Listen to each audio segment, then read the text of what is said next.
À tes accords, maintenant, on te parle là. Tu ne sais plus qui est qui. Tu t'as mis, on te tape là-bas, on t'arrive pas, t'as mis le temps bon.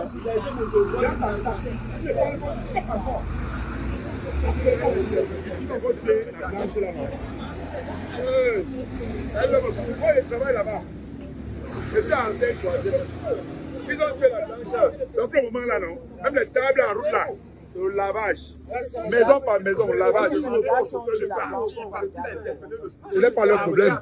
On a tué la blanche. Les Français demandent les comptes. On va visiter les maisons. On ne peut pas savoir. Tout ça là, non. Commandant, maquillage, tout ça, c'est eux. Banyangé, Maïdad.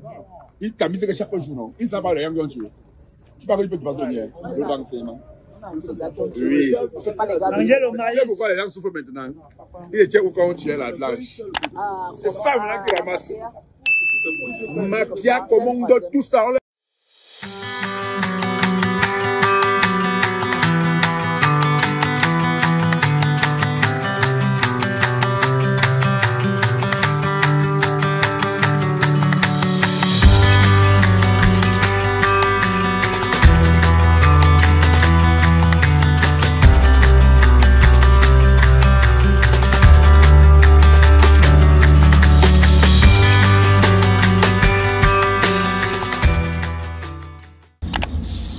C'est vraiment formidable.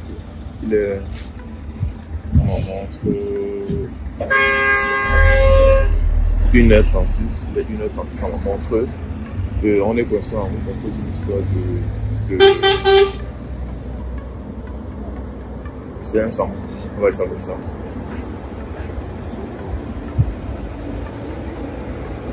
Juste 500. En fait, ce qui se passe, c'est que il y a eu un contrôle, le gars voulait qu'on le décharge, ça avait éloigné un peu. Il y a eu un contrôle du bus que je suis en train de prendre, le gars, voilà, Bafang chiffre. Il y a un contrôle du bus qu'on est en train de prendre, le chauffeur du bus qu'on est en train de prendre. Le gars nous a coincé, en fait il a demandé de garer. Le gars ne pouvait pas le garer. Et bon, il a dit ok, il a donc pris les dossiers parce que le gars voulait qu'on le gère et tout ça. Mais au final, le gars l'a pas géré tout ça. Et maintenant, puisque dans le bus, il y a le chauffeur, il y a également le truc. En plus du chauffeur, il y a également on l'appelle le motoboy, mais en fait c'est quelqu'un qui est là pour assister le chauffeur, non. Et également ça appelle ça le pourvoyeur, c'est pas tout qu'on appelle. Bon, étant donné que c'est un peu saccadé, je vais essayer de m'y expliquer. Parce que dans la vidéo, je dis tout et n'importe quoi. Parce qu'il y a un gendarme qui est depuis tout le temps que je tourne la vidéo. Il est en train de tourner autour de moi et il me regarde. Donc ça me met un peu en stress. Résultat, je n'arrive pas à bien parler et bien expliquer les faits. Donc voici un peu les faits qui se passent. On a pris le bus pour quitter, on a quitté de l'agence pour aller à Douala, normalement. On a quitté de Bafoussam pour aller à Douala. Et une fois dans le bus, voilà, ça se passe normalement, on se couche en dehors, chacun fait sa vie et comme ça. Par la suite, il y a les contrôles naturellement. Et lors d'un contrôle, déjà, lorsque on prend le bus pour, quel que soit le bus que vous devez prendre à Douala, il y aura le chauffeur et on appelle le convoyeur. Voilà les deux personnels du bus qui aura. En général, il y a le chauffeur et le convoyeur. Soit le chauffeur et un personnel. Ça peut être... il peut être deux dans certains bus, déjà à Douala, mais pour l'ouest, ce que j'ai eu à voir, c'est qu'il y a généralement le chauffeur et le convoyeur. On part donc tranquillement, on fait les arrêts. Les arrêts dans le sens de contrôle, quand c'est un contrôle et tout ça, il n'y a pas de souci. Maintenant, arrivé à un niveau, on fait le contrôle quelque part. Et là, le gendarme qui est là, il dit au chauffeur que voilà, il n'y a rien pour moi. Le chauffeur lui dit qu'il n'y a rien et qu'on sort. Entre-temps, donc, il dit ok, dossier du véhicule, il donne le dossier et par la suite, il dit bon, va te garer là-bas. Étant donné que c'est un camion, c'est un bus, c'est pas un taxi, il ne peut pas se garer n'importe comment. Il dit je ne peux pas me garer là-bas et autres parce qu'il a le dossier là, lui qui n'avait rien. dit qu'au début, tu ne te gares pas. Ok, laisse alors comme ça. Il est parti avec le dessus du véhicule. Et là, le gars dit que, mais attendez un peu, c'est quelle histoire ça? Il descend donc avec le convoyeur pour demander, chef, c'était comment et tout. Entre-temps, quand ça se passe, ses collègues, en fait, les deux descendent et voilà, ils partent donc voir les gendarmes pour demander, pour dire en fait que voilà. Ce qui se passe alors, c'est quoi? C'est que dans notre pays, non, quand tu arrêtes, on va tout faire pour trouver un truc que tu n'as pas arrêté. Maintenant, alors on demande les CNI du gars, du chauffeur et du convoyeur. Le chauffeur sort sa CNI et le convoyeur dit qu'il n'a pas de CNI sur lui. On dit que comment tu peux voyager sans CNI, tout ça. Et ce qui s'est passé, là c'est un peu flou, mais je pense vraiment, même s'il y a eu quoi, ça ne justifie pas. Un des gendarmes a commencé à brutaliser le convoyeur.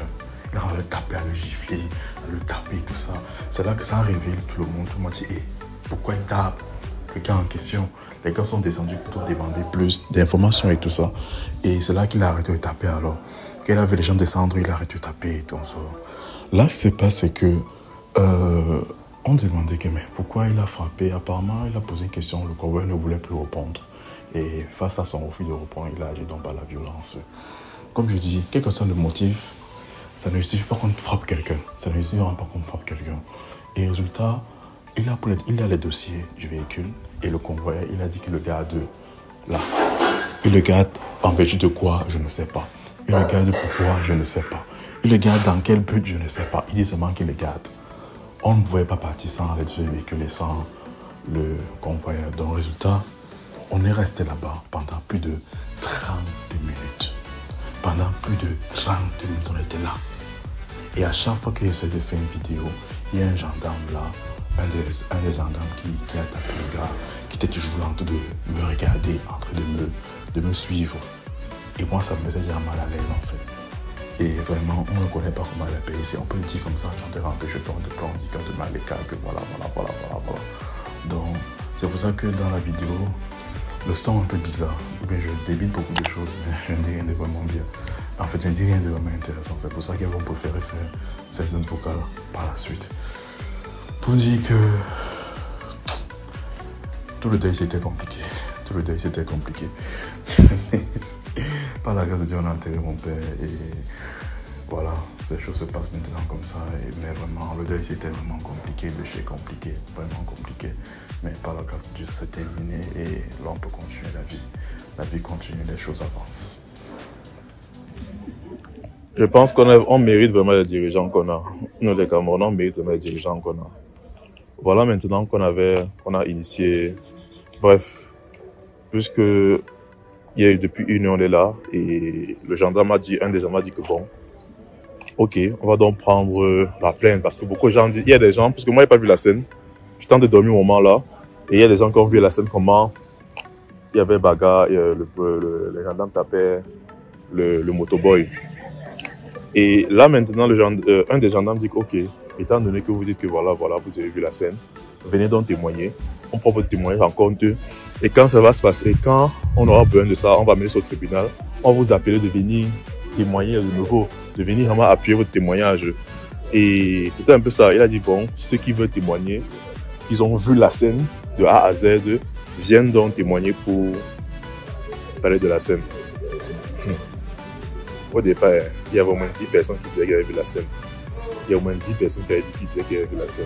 On dit maintenant témoigner. Personne ne témoigne. Quelqu'un dit ah non, moi je veux prendre mes enfants quand non, je veux faire ceci. Non, on ne peut pas. Il n'y a pas le temps de partir au tribunal. Non, c'est ci, non, c'est ça. En fait, je pense vraiment qu'on est dans un pays où les gens veulent le changement. Oula, attendez un peu.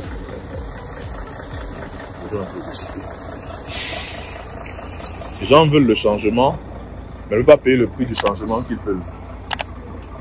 Ça, c'est dommage. On est dans un pays où les gens désirent que les choses changent. Les gens désirent que les choses avancent. Les gens désirent que la situation évolue. Mais personne ne veut payer le prix du changement en question. On puisse un peu repartir. Puisqu'on a clôturé l'affaire, les gens vont s'en sortir sans trop de problèmes.